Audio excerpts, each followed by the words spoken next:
le va? ¿Qué dice? Bienvenidos. Gracias por estar del otro lado y por poder compartir con nosotros una vez más este encuentro que hacemos cada 7 días y que habrá que decir que es el penúltimo del año, como lo hacemos habitualmente en estos 3 años que lleva de vida Onda Verde por la frecuencia del canal B o de Cablevideo. Estamos haciéndolo hasta el último domingo del mes de noviembre. Este será el penúltimo programa de este año, pero bueno, con todo nuestro deseo de poder continuar el año que viene haciendo este único programa que tiene la televisión regional sobre medio ambiente. Y en estos 3 años que estamos al aire, hemos tocado diferentes problemáticas. Una de ellas tiene que ver con las energías sustentables, las energías renovables, y hemos planteado hace un par de meses atrás, no mucho, sobre interesante política que llevaba a cabo el gobierno de la provincia de Santa Fe en cuanto a incentivar a los consumidores de energía a transformarse en prosumidores. Si sos de aquellos televidentes que regularmente compartís con nosotros estos 60 minutos, recordarás que hablamos en más de una oportunidad sobre esta interesante movida por el cual uno podría utilizar en esta zona donde vive la energía solar.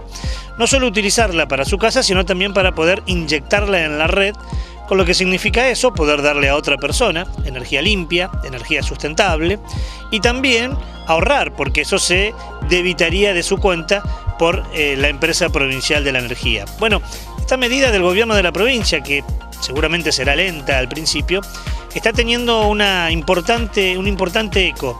Y así lo dicen las cadenas de venta de electrodomésticos en la ciudad de Santa Fe y en la zona, donde dicen que han aumentado considerablemente la consulta y la venta de, por ahora, termotanques solares. Una posibilidad de generar energía limpia, de inyectarla en la red y también de cuidar el bolsillo. Porque los estudios dicen que estos termotanques solares pueden llegar a ahorrar hasta un 85% de la energía y duran alrededor de 20 años o más.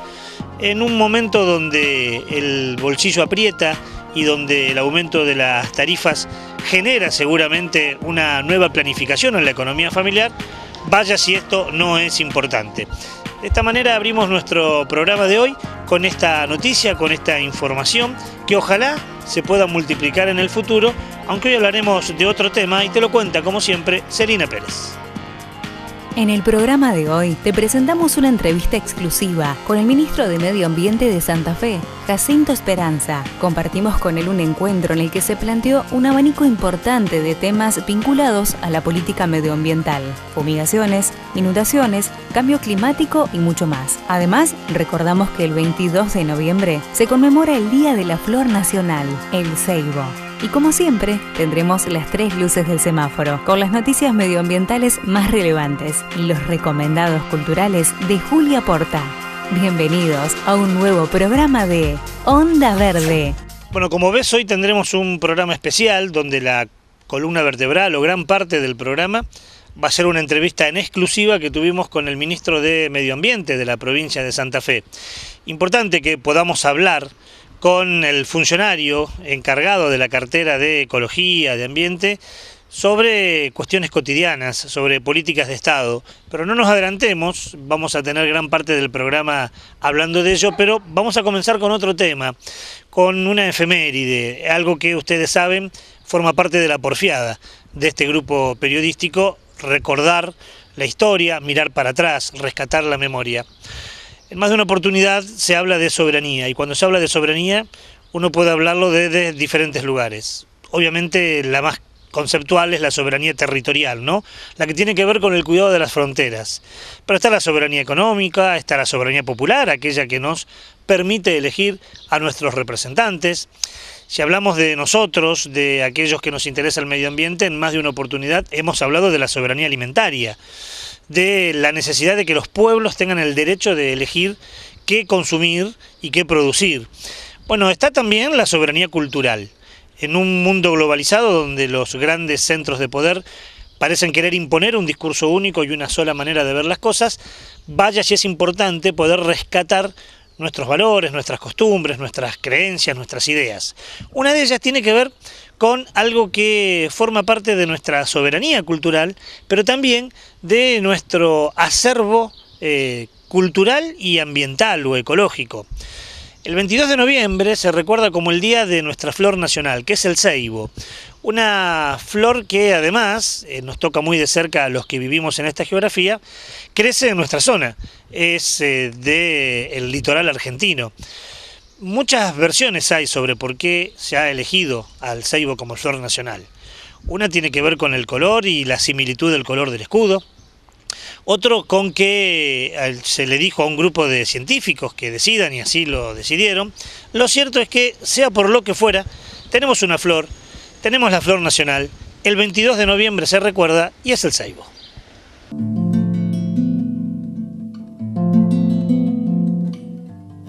La flor, declarada en 1942 símbolo nacional, no pasa desapercibida. Su color llamativo atrae colibríes y miradas. Para obtener su título, el ceibo compitió con otros ejemplares de la flora autóctona, como la flor del jacarandá y la pasionaria. La elección se realizó a través de encuestas en las que participaron miles de habitantes de las diferentes zonas del país y contó con el asesoramiento de un grupo de científicos. El decreto que finalmente en 1942 declaró al ceibo como emblema enumera como características destacadas de esta flor que se puede ver en una gran cantidad de regiones del país y que su color es similar al del gorro frigio que se halla en el escudo nacional. Además, el ceibo ha sido evocado en una gran cantidad de leyendas, canciones y poemas de todas las épocas de Argentina. Convertido en un símbolo nacional, su popularidad creció aún más. En muchas escuelas se plantaron árboles al lado de la bandera y su figura comenzó a dibujarse en billetes de loterías y sellos. El ceibo es una especie típica de Argentina, Brasil, Paraguay, Bolivia, Perú y Uruguay. Crece en zonas húmedas, en las cercanías a los ríos y zonas pantanosas, y no soporta climas fríos. En Argentina se encuentra principalmente en Misiones, Corrientes, Entre Ríos, Santa Fe, Santiago del Estero y en algunas zonas de Tucumán, Salta y Jujuy. Su nombre científico, Eritina cristagalli, significa cresta de gallo roja y se debe al color y apariencia de sus flores que crecen en forma de racimos. También se la conoce como bucaré, árbol de coral, pico de gallo, suñandí y en Brasil como corticeira. Su follaje verde cae en otoño y renace en primavera. Su tronco es retorcido y su madera es blanca y blanda. La presencia del ceibo en parques y jardines argentinos pone una nota de perfume y color, y el admirador evita arrancar sus flores porque sus ramas poseen una especie de aguijones. Es un árbol que trae consigo una leyenda popular con un espíritu triste. Es la historia de Anaí, una joven originaria de América. A pesar de la crudeza de la leyenda, los pueblos que la transmitieron no identificaban al ceibo con aspectos negativos, sino que la tomaron como un símbolo de fortaleza y valentía. Y hoy venimos a grabar nuestro programa aquí, muy cerca de la costanera santafesina. Estamos a 200 metros aproximadamente de la avenida Costanera, muy cerca de la laguna Setúbal. Y aquí a mi espalda se encuentra el Instituto Nacional del Agua, este edificio que alberga además al Ministerio de Medio Ambiente de la provincia de Santa Fe. Desde que el nuevo gobierno de la provincia ha asumido, hablo del gobierno de Lifchi, la cartera se ha modificado y quien está al frente del Ministerio de Medio Ambiente es Jacinto Esperanza, un ingeniero agrónomo oriundo de Reconquista. De hecho, su última función pública electiva fue ser intendente de la ciudad de Reconquista. Desde el 11 de diciembre del año pasado está al frente de la cartera de Medio Ambiente. Y era un propósito de la producción de Onda Verde poder conseguir una entrevista con el ministro para hablar de las políticas públicas, qué se está haciendo, qué no se está haciendo, ¿Se controla? ¿No se controla? ¿Cuáles son los proyectos a futuro, a mediano alcance, a largo alcance en materia medioambiental? Hablamos largo y tendido con el ministro y uno de los tópicos que abordamos es esto que hablábamos recién, los proyectos. Hay proyectos propios, hay proyectos además que se llevan a cabo en una especie de coproducción con el gobierno nacional. Bueno, de eso hablará Jacinto Esperanza en nuestra primera intervención.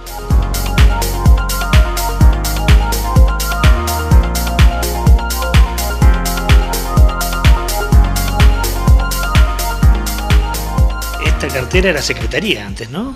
Sí, tuvo una historia de secretaría de Estado. Hasta el año pasado era una secretaría que dependía del Ministerio de Aguas. El gobernador Lifshitz consideró necesario darle un mayor estatus por convencimiento propio y porque además el tema ambiental tiene que ver absolutamente, es una cuestión transversal, entonces nos atañe a todo y él me parece que consideró importante que en su gestión provincial el medio ambiente tenga una impronta fuerte, digamos, no solo en el tema del gobierno, sino en las responsabilidades que como santafesinos debemos tomar con estos temas. Hay toda una transición, ¿no? Conformar desde ese antiguo Ministerio de Agua, desdoblarlo y por un lado crear el Ministerio de Infraestructura, que es muy importante para nuestra provincia, y también el Ministerio de Medio Ambiente, habla a las claras de la necesidad de darle esa fuerte impronta. Y obviamente que estructurar administrativa, legalmente y presupuestariamente un nuevo ministerio lleva su tiempo. Entonces, indudablemente vamos a estar nosotros con un periodo de transición en este primer año, pero también con líneas de trabajo muy importantes, que además debo reconocer que vienen ya de gestiones anteriores en su momento cuando era secretaría. Hay líneas de trabajo, programas, no solo propios, digamos, de nuestro ministerio y de aquellos que venían desde la Secretaría, sino en una articulación necesaria con el Gobierno Nacional. Programas, planes de trabajo que tiene el Gobierno Nacional. Bueno, nosotros somos partícipes de lo que es el COFEMA, que es el Consejo Federal de Medio Ambiente, y donde allí se debaten las políticas nacionales y cómo la bajamos a todas las provincias del país. Bueno, Santa Fe tiene una participación muy importante en eso, tal es así que hay un programa puntual como Producción Más Limpia, donde es un programa con recursos de organismos internacionales bajados a través de nación, pero que nos permite a nosotros entonces en nuestro territorio poder llegar a los destinatarios, que son en definitiva empresarios, pequeños productores, pequeños pymes, digamos, y la verdad que eso nos pone muy bien porque Santa Fe ha sido reconocida por sus pares y hoy está coordinando esa comisión de producción más limpia a nivel nacional. Nosotros lo que decimos, y es en el contacto permanente con municipios y comunas, que indudablemente partimos de un territorio que, por decirlo de esta manera, no es una mesa tendida con un mantel blanco inmaculado, está quemado, arrugado, manchado. Bueno, lo que pretendemos nosotros a ese mantel sobre la mesa, que es el territorio de todos, asumirlo como tal, no esconderlo, sino saber de que tenemos problemas. Entonces tenemos que ir viendo, por un lado, cómo revertir esas situaciones no queridas, cómo impedir que se produzcan nuevas y cómo seguir avanzando. Para ello, con los intendentes y presidentes de comuna le damos una mirada muy especial en lo que es el ordenamiento territorial.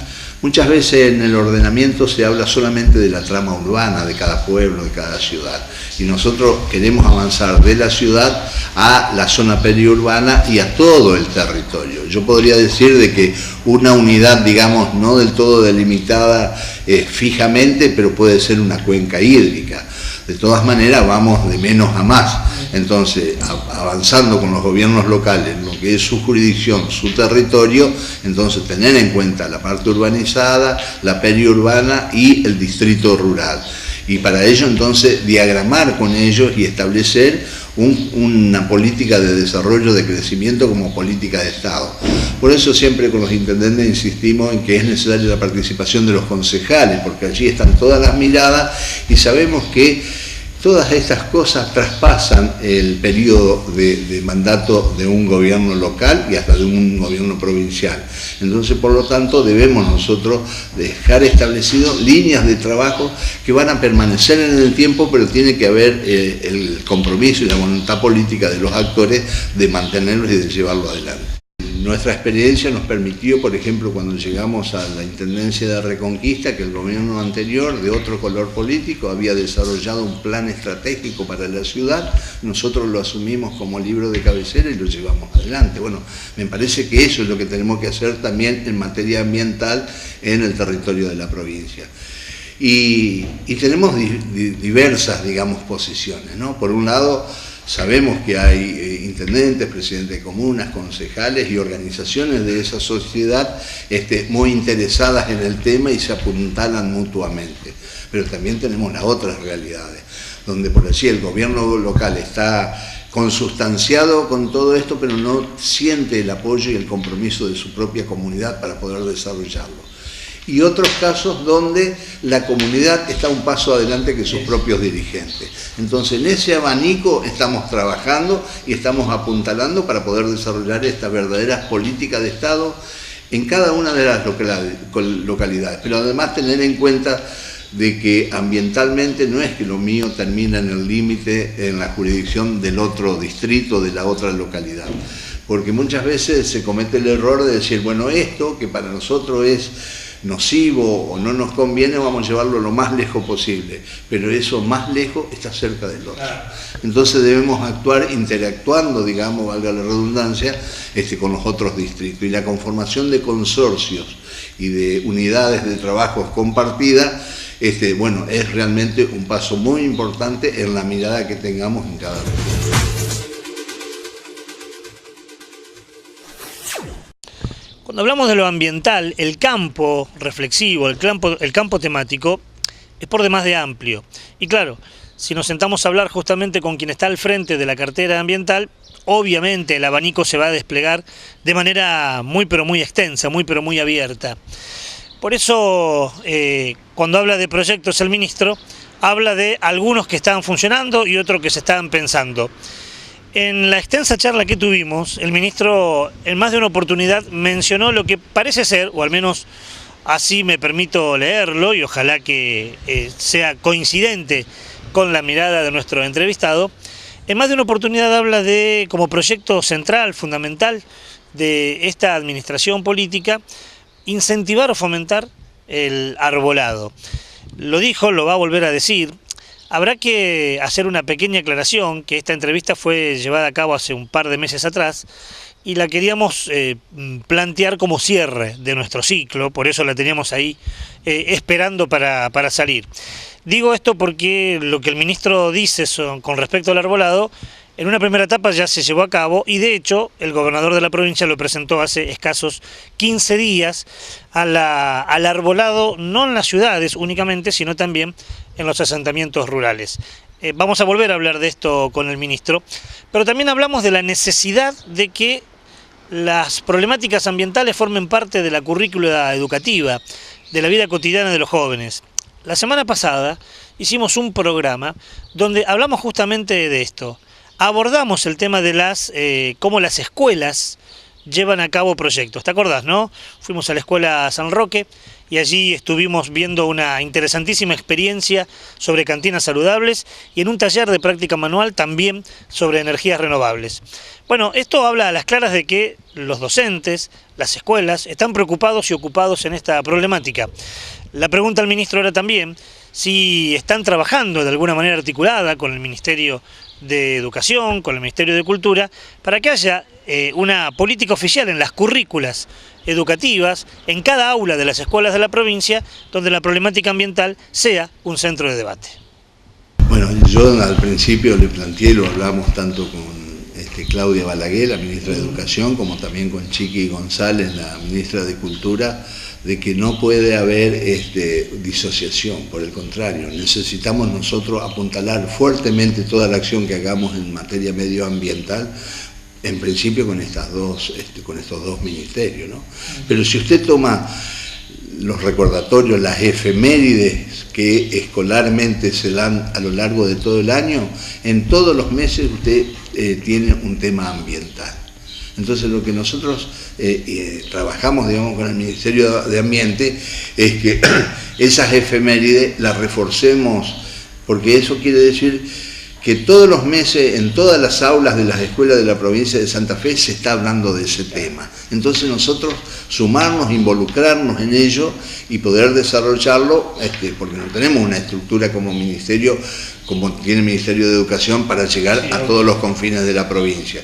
Pero bueno, ensamblar ese trabajo, que ya lo tiene organizado, nosotros revisamos, digamos, esas efemérides, por allí podemos incorporar otras, darle más, digamos, visibilidad a algunos temas que a otros, pero bueno, eso nos permite a nosotros, a través de las escuelas, llegar, digamos, de esa manera con el tema ambiental.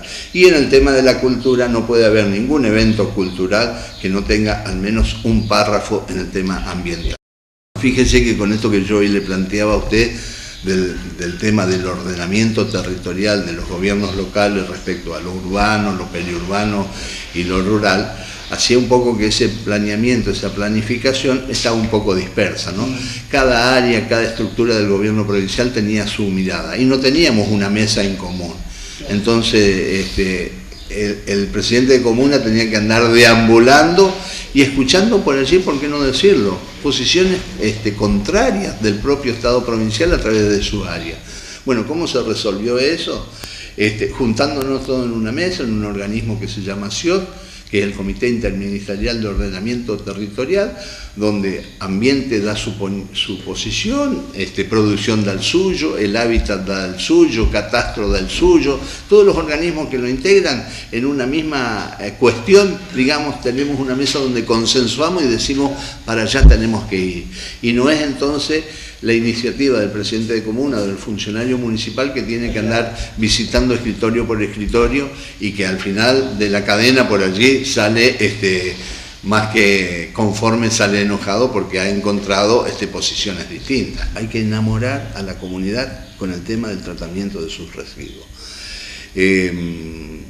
La mayoría de los pueblos y ciudades tienen basurales a cielo abierto. Tenemos que, primero, esos residuos, esas basuras, ver la posibilidad de que sean transformados en insumos para nuevos procesos. Pero bueno, por más que hagamos los trabajos y las tareas que hagamos comprometiendo a los chicos en las escuelas, a las vecinales, a la sociedad en su conjunto, siempre vamos a tener un gran porcentaje de cosas que no sabemos qué hacer. Bueno, hoy por hoy es el relleno sanitario. Entonces hay que trabajar coordinadamente a nivel de consorcio, de grupos de municipios y comunas, porque no en cada localidad se puede tener un consorcio, un relleno sanitario. Hay una ley que establece el tema de cómo eliminar los basurales a cielo abierto y donde, digamos, dispone de recursos económicos para desarrollar un proyecto. Pero esos recursos van destinados al consorcio.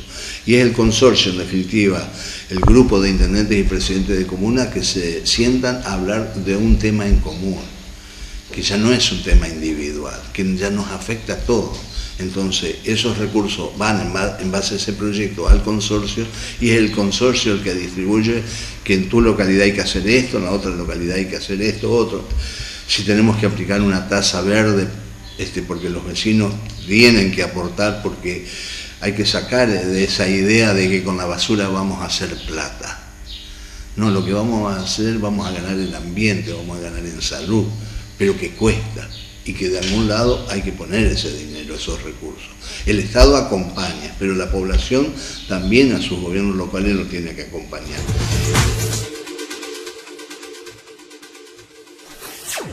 Bienvenidos, momento de la luz roja en el programa Onda Verde. En esta edición te vamos a contar sobre la muerte de entre 120 y 180 novillos en la provincia de La Pampa. ¿Por qué sucedió esta muerte? Porque tomaron agua con agrotóxicos.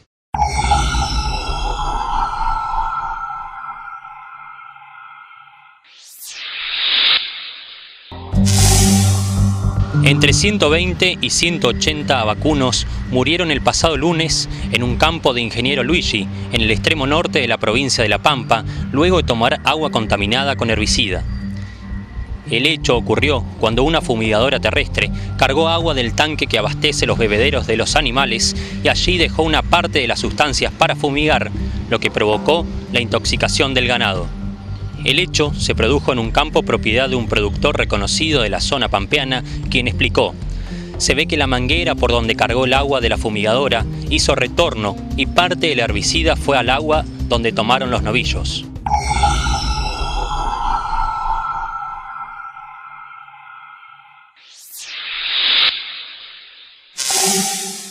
Lamentable el hecho que tenemos que contar una vez más en Onda Verde respecto a la luz roja. Mortandad de peces se dieron muchas veces, esta vez mortandad de novillos, también mortandad de personas a causa de los agrotóxicos. Muchas veces nos dañan y hasta nos matan.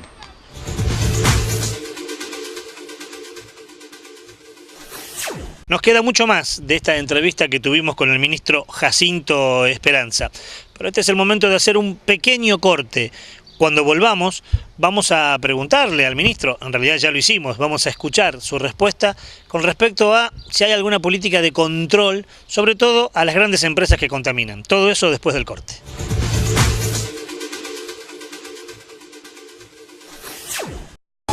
Marcelo Jiménez Turismo presenta Vacaciones de Invierno, con la programación más completa y el mejor precio. Consulte todas nuestras salidas internacionales. Tenemos los mejores paquetes al sur y norte de Brasil.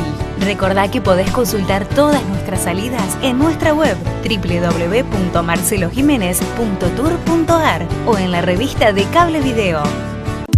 Una organización trabajando por todas y cada una de las 40.000 familias municipales de la provincia. FESTRAM, la fuerza organizada de los trabajadores municipales y comunales de la provincia de Santa Fe.